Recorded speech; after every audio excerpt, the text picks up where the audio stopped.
What's on my handsomes? I'm in the studios again. For this video I'm actually going to do something a little bit different. I got given a model last week by my great uncle, so I'm now fully intending to give it the spotlight it deserves and put it on YouTube. So without further ado, let's welcome Hmcs Snowberry K166. Well, this here, guys, everyone meet Snowberry. This is a 172 scale model of a Flower class Corvette. Now these things were the workhorses of World War II. 247 of these were built to combat the U-boat threat in World War II. They were used by British, Canadian and the American navies. Very modest ships, very quick to build. And it was due to the introduction of these ships and many others that the tide of battle was turned against the U-boats in the Atlantic battle. But anyway, let's talk about this one ship, which we do have a model here, and that is Snowberry. Let's work our way from the bow to the stern and see what we can see here. This is the bow. It says serial number down here, K166. Moving across. Now we've actually got the 4-inch gun here. My great uncle painted that himself. So you can see the little what's down there, if it ever focuses. Now we move on to the open bridge with machine guns port and starboard. Open bridge, but down below that you may not be able to see it, but you have a wheelhouse in there,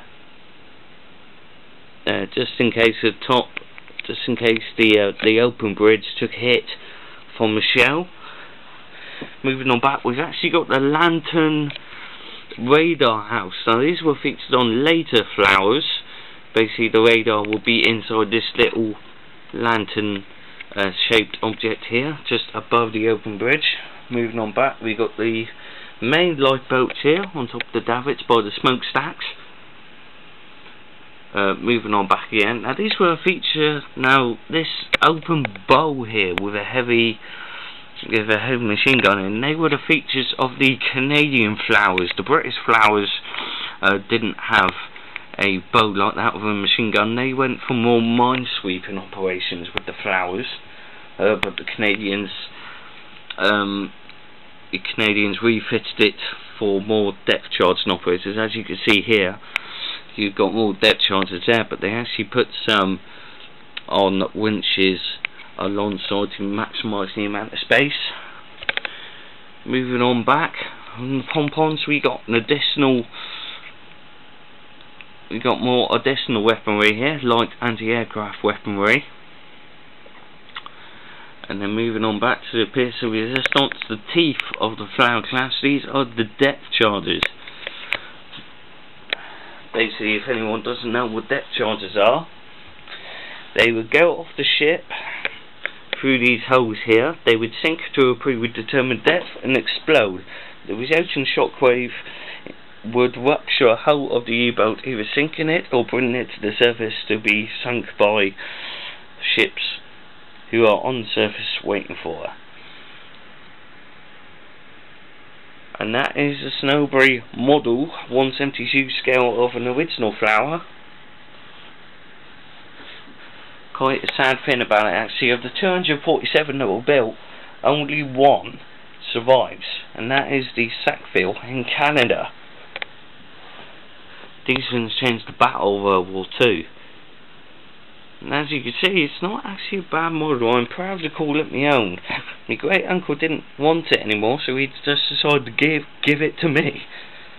And I was more than happy to accept his generous offer to get something like this. A beautiful thing. Now that you've seen the model, let's talk about the real thing. HMS Snowberry and the Men That Serve Dinner. She was ordered in 1940 for the Royal Navy, but she was transferred to the Royal Canadian Navy in 1941. It was on one of these operations on the 23rd of August 1943 where the ship next in line to Snowberry, HMS Bideford, was hit by a Hmcs 293 glider bomb which killed most of the crew and injuring others, although Snowberry herself escaped damage. But 2 days later, on the 25th of August 1943, they suffered an even heavier anti-aircraft attack, which resulted in the sinking of HMS Egret and the severe damaging of HMS Athabaskan, although Snowberry again escaped damage. Even though in these attacks Snowberry was the one being attacked, on the 20th of November 1943, Snowberry became the assailant, when, with HMS Nene and HMS CS Calgary, she decked charged and sank U-536 North of the Azores, her first and only U-boat kill. She was returned to the Navy in 1945, used as a target ship in 1946, and broken up at Middlesbrough in 1947. The introduction of the Flowers, although not an entirely robust ship themselves, changed the tide of the U-boat war in the North Atlantic and elsewhere, and ultimately proved to the success of Britain and all her colonies. But anyway, that was that. That was a pretty different video to what I'm used to.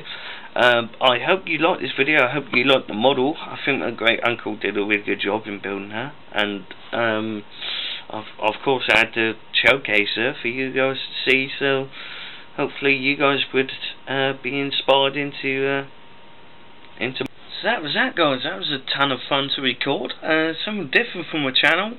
I just thought I'd showcase it for you guys, just if you feel that you could make something like that, hopefully it will lead you into making models in the very near future. But all I've got to say is, thank you guys very much for watching the video. If you like it, please give your like button a little tickle, just to let me know you appreciate it a little bit, and press your subscribe button at the same time. This has been Hmcs Studios, and thank you very much, and I'll see you guys in the next video. Bye bye.